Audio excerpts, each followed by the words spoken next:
क्या कर दिया सेव कर दिया Congratulations राजेश भाई and thank you sir કે આટલું મોટો મેં મેનેજમેન્ટ કર્યું રાજુભાઈ માટે અને રાજુભાઈ એ એક બહુ મસ્ત માણસ છે કંપનીમાં કે જેમને પ્રોજેક્ટ મેનેજમેન્ટ પણ બહુ સારું આવડે છે કે કોને કયા હેન્ડલ કરવા ખરેખર રાજેશભાઈ પાસે 6-7 પ્રોજેક્ટ હોય એને એમને હેન્ડલિંગ પ્રોપર કરતા આવે છે કોને કયો પ્રોજેક્ટ આપવો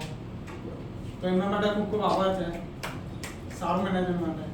thank you thank you so much Vishnubhai thank you so much હું હવે રિક્વેસ્ટ કરીશ મનોહરભાઈને કે કંઈક લાઈન રાજેશભાઈ માટે કહી જાય થેન્ક યુ કોંગ્રેચ્યુલેશન રાજેશભાઈ તમને 10 વર્ષ પૂરા થયા અને કંપની માટે બહુ સારી વાત છે કે આપણે 10 વર્ષ કોઈ એમ્પ્લોય કામ કરે એ આઈટી કંપની બહુ સારી વાત છે રાજેશભાઈ સાથે હું છેલ્લા 6.5 વર્ષથી કામ કરું છું એટલે એમાંથી ઘણું શીખવા જેવું છે આપણને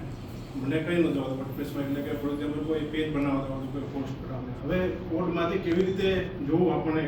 વર્ડપ્રેસમાં કઈ વસ્તુ ક્યાંથી આવે છે એ હું રાજેશભાઈ એને મને થેન્ક યુ છે કેવી રીતે વિઝિટ બનાવી છે કેવી રીતે પોસ્ટ બને છે